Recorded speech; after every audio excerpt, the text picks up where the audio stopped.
আজকে রুম্পাকে আবার কিছু কথা বলতে বাধ্য হলাম, বলতে বসলাম, কারণ রুম্পাকে নিয়ে দীর্ঘদিন ভিডিও করছি। ওই জন্য রুম্পাকে অনেকবার মনের দিক দিয়ে চেষ্টা করছি ও যাতে একটা জোর পায়, ও ব্যাক করে আমাদের সোশ্যাল মিডিয়াতে। যেহেতু আরিয়ানের স্বপ্ন ছিল, বলেছিলাম আরিয়ানের স্বপ্নটাকে ও যেন এভাবে বাঁচিয়ে রাখে। তো আজকে রুম্পা একটা ভিডিও দিয়েছে, ভিডিওটার থেকে আমার কিছু বলার দরকার আছে। হ্যাঁ, প্রত্যেকে বলছে যে রুম্পা ভিডিও করো, ভিডিও দাও। একটা কথাই বলবো, রুম্পা, তোমার ভিউয়ার্স হচ্ছে তোমার মনোবল। তুমি যদি খারাপ হতে না, তাহলে তোমার কমেন্ট বক্স তোমার পরিচয় দিয়ে দিত।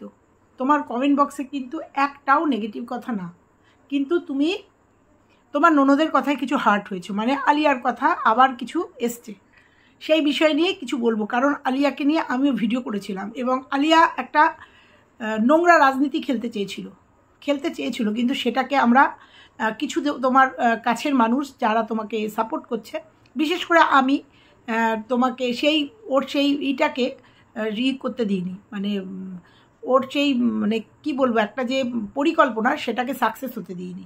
কারণ ও একটা নোংরা খেলায় মেতেছিল কিছু, মানে 2-1 ক্রিয়েটারকে নিয়ে, এবং সেটা বুঝতে পারায় সেই এমন মানে তোমার সত্যগুলো এমনভাবে তুলে দিয়েছি, আর তোমার ভালোবাসা, তোমার মনোবল এবং তোমার সততাই তাকে বুঝতে সাহায্য করেছে। আমি জানি না আমি ঠিক বললাম কি না, অবশ্যই ঠিক বলছি, কারণ আজকে মাথাটা খুব ধরে আছে জন্য। তো চলো আজকে মূল ভিডিওতে যাওয়া যাক। আলিয়া আজকে রুম্পাকে কিছু কথা আজকে বলবো, এবং বলতে বাধ্য হলাম রুম্পার আজকের ভিডিওটা দেখে। তো চলো, স্কিপ করো না কেউ, দেখো। আর তোমরা যদি মনে করো যে আমি ঠিক বললাম, তাহলে অবশ্যই একটা লাইক কমেন্ট করো। আর আজকে অনেকটা পরিষ্কার করেছে যে আরিয়ান কেন বাবা মানে ওর বাড়িতে রুম্পাকে নিয়ে যায়নি, এবং কেন বাড়ির লোকজনকে পছন্দ করতো না, বাড়ির লোকের সাথে ওর যে কেন সাপোর্ট ছিল না, কেন ওর যাতায়াত ছিল না, মানে কেন যোগাযোগ ছিল না। আমরা এটা আগেই শুনেছি যে আরিয়ান বিয়ের আগেও কয়েক বছর ও আলাদায় যেখানে সার্ভিস করতো সেখান থেকে ও আলাদায় মেসে কিংবা হোস্টেলে থাকতো, সেটা আমরা কিন্তু জেনেছি, সেটা কিন্তু রুম্পার বিয়ের আগে। তো আজকে রুম্পা অনেকটাই ক্লিয়ার করেছে, বাধ্য হয়েছে ক্লিয়ার করে দিতে। তো চলো আজকে এই বিষয় নিয়ে তোমাদের কিছু কথা। বন্ধুরা কেমন আছো তোমরা? নিশ্চয়ই ভালো আছো। আমি ভালো আছি, কিন্তু আমার মাথাটা প্রচণ্ড ধরেছে, মানে ডান দিক বাঁ দিক করতে পারছি না, ওই জন্য আজকের আর ভিডিও আসেনি। কিন্তু ভিডিও করার মতো অনেক কিছু ছিল আজকে, যাই হোক। কিন্তু লাস্টে রুম্পার ভিডিওটা দেখলাম, দেখে ভাবলাম না, রুম্পাকে একটা কিছু বলবো। রুম্পাকে আমরা সবাই বলেছি, রুম্পা ভিডিও দাও, তোমার মতো করে ভিডিও দাও, তুমি আরিয়ানের কথা নিয়ে ভিডিও দাও, এবং সেই নিয়েই ও চলছে। কিন্তু ওই যে কিছু কমেন্ট, বিশেষ করে ওর ননদ মানে আলিয়া বিভিন্ন চ্যানেলে গিয়ে, বা লাস্টে যখন দেখেছে যে কয়েকটা চ্যানেল ওকে সেরকমভাবে প্রাধান্য দেয়নি, তারপরে ও রুম্পার কমেন্ট বক্সে এসে বাজে বাজে কমেন্ট করছে। কেন না, সোশ্যাল মিডিয়াতে রুম্পার ফেস লস করার জন্য। কিন্তু এটা কোনোদিনই পারবে না, কারণ রুম্পা হচ্ছে একটা ফেস। ইউটিউবের টোটালটা তোলা আছে, আরিয়ানের সঙ্গে ওর সম্পর্ক, আরিয়ানের সাথে ওর বিয়ে, আরিয়ানের সাথে চলাফেরা, এই যে আরিয়ানের সাথে ভিডিওগুলো তার প্রমাণ যে রুম্পা কেমন মানুষ ছিল, আরিয়ানের সঙ্গে সম্পর্কটা কেমন ছিল। এবং প্রত্যেকটা মানুষ বলে যে সত্যি কথায় মানে মেড ফর ইচ আদার, এত সুন্দর একটা সম্পর্ক ছিল। এবং রুম্পা সব জানিয়ে আরিয়ানের সাথে বিয়ে করেছিল, এবং তার যে মেয়ে আছে, আর মেয়েটাকেও যে আরিয়ান ভীষণ ভালোবাসতো, নিজের সন্তান স্নেহে বড় করছিল, সেটাও কিন্তু আমাদের কাছে ভিডিওর মাধ্যমে আমাদের কাছে প্রুফ আছে। তো যাই হোক রুম্পা, তোমাকে একটা কথা বলবো, তোমাকে প্রথম থেকে বলে এসেছি যে এদের যত প্রায়োরিটি দেবে তত এরা পেয়ে বসবে। এই যে তুমি আজকে ভিডিওটা করেছো না, মজা পেয়ে যাবে, আরও নোংরা নোংরা কমেন্ট করতে সাহস পাবে। তো তোমাকে আমি প্রথম থেকে বলে আসছি, এই যে আলিয়ার কমেন্টগুলো ইগনোর করো, নয় ডিলিট করো, নয়তো হাইড করে দাও। ওর যে আছে, ওর যে আইডিটা আছে, হাইড করে দাও। আর যদি মনে করো না, তাহলে কমেন্টগুলো রিমুভ করো, আর তাও না পারলে ইগনোর করো। কারণ তুমি যদি ইগনোর করো না, একটা টাইমে বন্ধ হয়ে যাবে। আর তুমি যদি এটা নিয়ে ভিডিও করতে বসো, ওর যে চলে গেছে তাকে নিয়ে আর ভিডিও, মানে তার ফ্যামিলি নিয়ে আর ভিডিও করার দরকার নেই, আর প্রমাণ করার দরকার নেই যে তারা কেমন। আজকে যে কথাগুলো তুমি বললে, এই কথাগুলো আমি গেস করেছিলাম যে তোমার শাশুড়ির মানে আরিয়ানের মা বাবার কোনো কাহিনী আছে, এবং কিছু হিংসও পেয়েছিলাম যে তোমার মায়ের মানে আরিয়ানের মায়ের কোনো কাহিনী আছে, যার জন্যই আরিয়ান ওই ফ্যামিলিটাকে মানে মা বাবাকে বা মাকে বা বাবাকে ও মেনে নিত না, জন্যই ওই বাড়িতে যেত না, এবং তোমাকেও নিয়ে যেত না, কারণ পরিচয় দেওয়ার মতো নেই। আর জানো তো, যারা বেশি নোংরার মধ্যে থাকে না, তারা নোংরা ঘাঁটতে ভালোবাসে।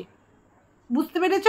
যে আলিয়ার মায়ের বাবার 4টে বিয়ে, বাবার 4টে বিয়ের পরেও তোমার শাশুড়ি তোমার শ্বশুরকে বিয়ে করেছিল। ওরা ভেবেছে তুমি কিচ্ছু জানো না, তোমাকে যে আরিয়ান সব বলেছে সেটা ওরা বুঝতে পারেনি। এইবার হয়তো দমবে, দরকার নেই এইভাবে, ইগনোর করো। তো তিনি যখন 4টে বিবাহিত বিয়ে করার পরে একজন পুরুষকে বিয়ে করতে পারে বলতে আজকে বাধ্য হচ্ছি, তাহলে সেক্ষেত্রে তুমি ডিভোর্স করার পরেও আরিয়ানকে বিয়ে করেছো, তার জন্য তার গায়ে জ্বালা, সেটা কোনো তার কাছে ম্যাটার করে না। তার ম্যাটার হচ্ছে তোমার ফেস লস করা। শুনেছিলাম এই ননদের সঙ্গে তোমার খুব ভালো সম্পর্ক ছিল, কোনো ভালো সম্পর্ক ছিল না, ছিল শুধু স্বার্থ। তোমার কাছে তোমার সাথে ভালো সম্পর্ক করে তোমার সঙ্গে তোমার ভেতরের কথা কথোপকথন, তোমার গোপন কিছু তথ্য, মানে গোপন অর্থাৎ ব্যক্তিগত কিছু কথাবার্তা তোমার থেকে নেওয়া, আর সেই কথাগুলো নেওয়ার পরে আজকে এই কমেন্টগুলো করছে, কিচ্ছু না, তোমার ফেস লস করার জন্য। জাস্ট ইগনোর করো। কারণ আমিও বুঝেছিলাম একটা ছেলে কখন তার বাড়িতে তার ভাই বোনদের, 2 ভাই 2 বোন, ভাই বোনদের ইগনোর করে, কখন একটা মেয়েকে ভালোবেসে বাসার পরে অনেক হিন্দু মুসলমানের বিয়ে হয়, মুসলিম ছেলেকে অনেক হিন্দু মেয়ে বিয়ে করে, অনেক মুসলিম মেয়ে হিন্দু ছেলেকে বিয়ে করে, বহু আছে, আমাদের এখানেই আছে, সেটা কোনো ম্যাটার করে না। যদি মেনে নেয়, তোমার সাথে যখন তোমার ননদ কথা বলতো তখন বোঝাই যেত যে তাদের ফ্যামিলি মেনে নিয়েছে। আর আরিয়ান কেন নিয়ে যেত না, আজকের দিনে তোমার এই কথাতে একদম মানে জল করছে স্পষ্ট যে কেন আরিয়ান তোমাকে ওই বাড়িতে নিয়ে যেত না, কারণ পরিবেশটা ভালো ছিল না, এবং তারা যে ভালো মনের মানুষ না। এই আলিয়ার কমেন্ট বক্স তার আগেও তোমার লাইভেও দেখেছি, বাজে কমেন্ট করেছে, তাতেই বুঝেছি। শুধু তাই না, শুধু তোমাকে বলেই ক্ষান্ত করেনি, আরেকটি ছেলেকেও প্রভোগ করেছিল, কারণ ভেবেছিল সেই ছেলেটির হাত ধরে তোমাকে সোশ্যাল মিডিয়াতে এসে নোংরা করবে, মানে ফেস লস করবে। বুঝতে পেরেছিলাম আমি। এবং সে বলেছিল যে আলিয়ার যে কথোপকথন, মানে ফোনে যে কথাবার্তা হয়েছিল সেগুলো রিভিল করবে। তারপরে আমি একটা ভিডিও করেছিলাম যে তোমরা জানতে পারবে, দেখতে পাবে যে আলিয়ার একটা রিভিল। সেই ছেলেটি আমার ভিডিওটা দেখে, রঘু নাম সেই ছেলেটি আমার ভিডিওটা দেখার পরে আমার ভিডিওতে এসেও কমেন্ট করার পরে আমি ভিডিও করেছিলাম, আমাকে কমেন্ট করেছিল জন্য তারপরে তারা সাহস হয়নি বা নিজের থেকে পরিবর্তন হয়েছে, তার কোনো দোষ বলবো না আমি। তাকে যেভাবে প্রভাবিত করেছিল কমেন্ট করে, তারপরে মেসেঞ্জারে তারা ফোন কল, মানে ভিডিও ফোন নাম্বার বিনিময় করে ফোনে যেভাবে তাকে বুঝিয়েছিল, কারণ এই রঘু বলে ছেলেটি একটা সহজ সরল এবং একজন মায়ের উপাসক, মানে খুব পুজো, মানে ভক্তি আছে, মানে ঠাকুর পুজো করে, মায়ের উপাসক। তারপরে সে হয়তো ভেবেছিল যে আলিয়া তাকে ফোন করে ডিস্টার্ব করছিল এবং তাকে অনেক কথাই বলেছে যে আমি যেতে চেয়েছিলাম, আমি এয়ারপোর্ট অবধি গেছিলাম, তারপরে ওখান থেকে ব্যাক করেছি, এরকম অনেক কথা ওর ভিডিওতে বলেছে এবং বলেছিল প্রুফ দেব। তারপরে সে দেয়নি, সেটা তো তার ব্যাপার, কারণ সে বোধহয় বুঝতে পেরেছিল যে এখানে আলিয়া কোনো মিথ্যে কথা বলছে, রুম্পা ঠিক কথা বলছে এবং রুম্পার ঘটনাটা একদম ঠিক। তারপরে সে আর কলগুলো রিভিল করেনি, কারণ সে হয়তো বুঝতে পেরেছে যে আলিয়ার এখানে কোথাও কোনো দুর্বিসন্ধি আছে রুম্পাকে করার জন্য, ফেস লস করার জন্য, এবং তারপরে ভিডিও করেছিলাম।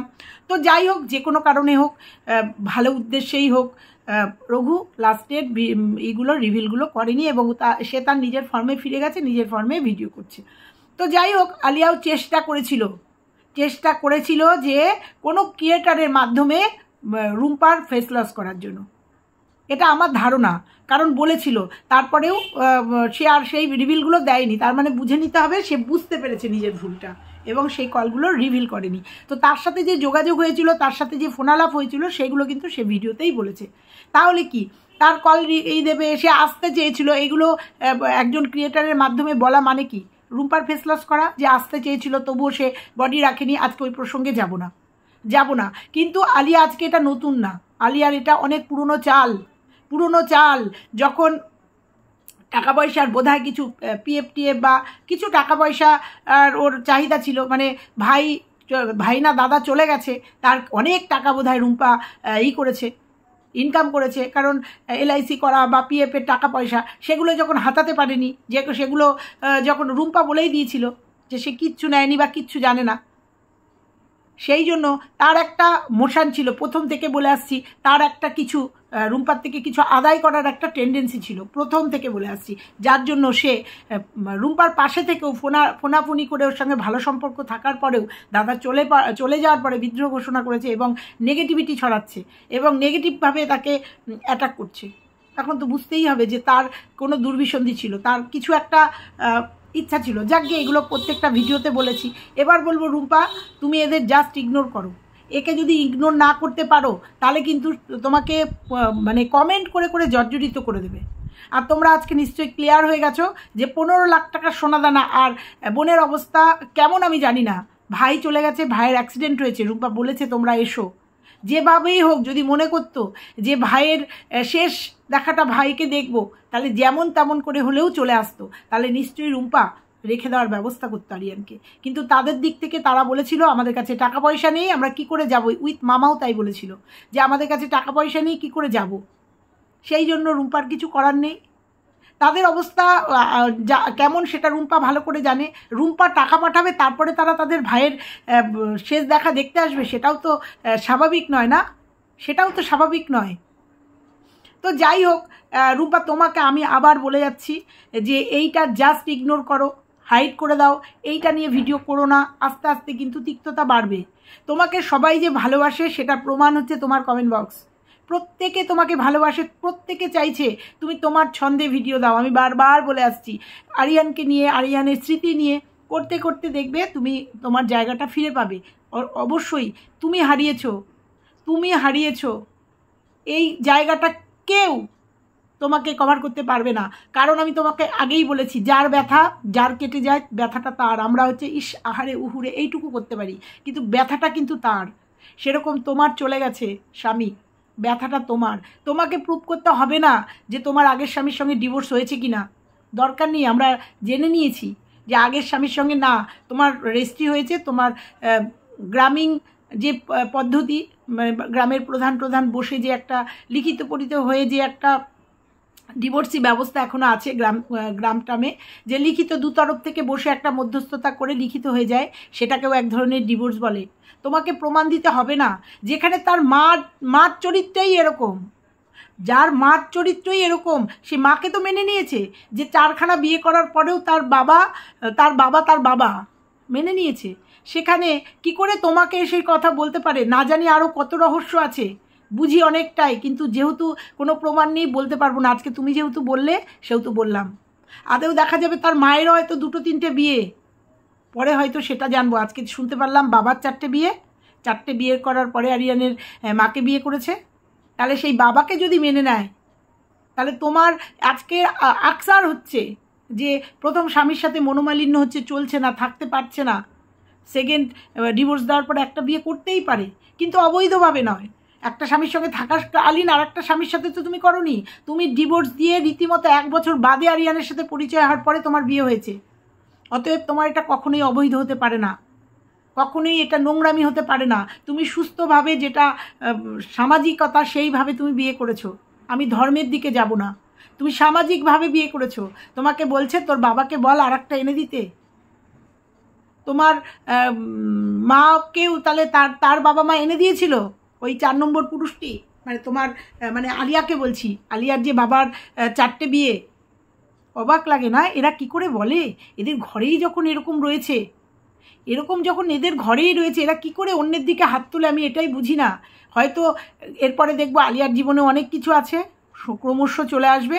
তো আমি তোমাকে রুম্পা বলছি, এগুলো স্টপ করে দাও। যে যাওয়ার সে চলে গেছে, তাকে নিয়ে ওই দিক দরজাটা একদম বন্ধ করে দাও। কারণ তোমাকে উত্তক্ত করবে। চেষ্টা করেছিল, ক্রিয়েটারদের দিয়ে চেষ্টা করেছিল, কিন্তু পারেনি। অনেকগুলো ক্রিয়েটারের কাছে গিয়ে কমেন্ট করেছিল, পারেনি তাদের উত্তক্ত করতে। লাস্ট একজনকে দিয়ে, তাকেও পারেনি তখন আর তোমার কমেন্ট বক্সে তো কমেন্ট করেই, সে তো আমি জানি। অতএব তোমাকে একটা কথাই বলবো, জাস্ট ইগনোর করে দাও।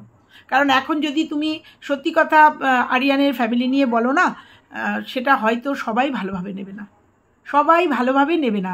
এই যে তুমি আজকে বললে না তোমার শ্বশুরই তো বলবো, তোমার শ্বশুরের 4টে বিয়ে ছিল, দরকার নেই জানো তো। নোংরা যত ঘাটবে তত গন্ধ বেরোবে, দরকার নেই। গু ঘাটার একদম দরকার নেই। তুমি তোমার মতো রয়েছো, তুমি আরিয়ান, তুমি কেমন আছো আমরা দেখতে পাচ্ছি।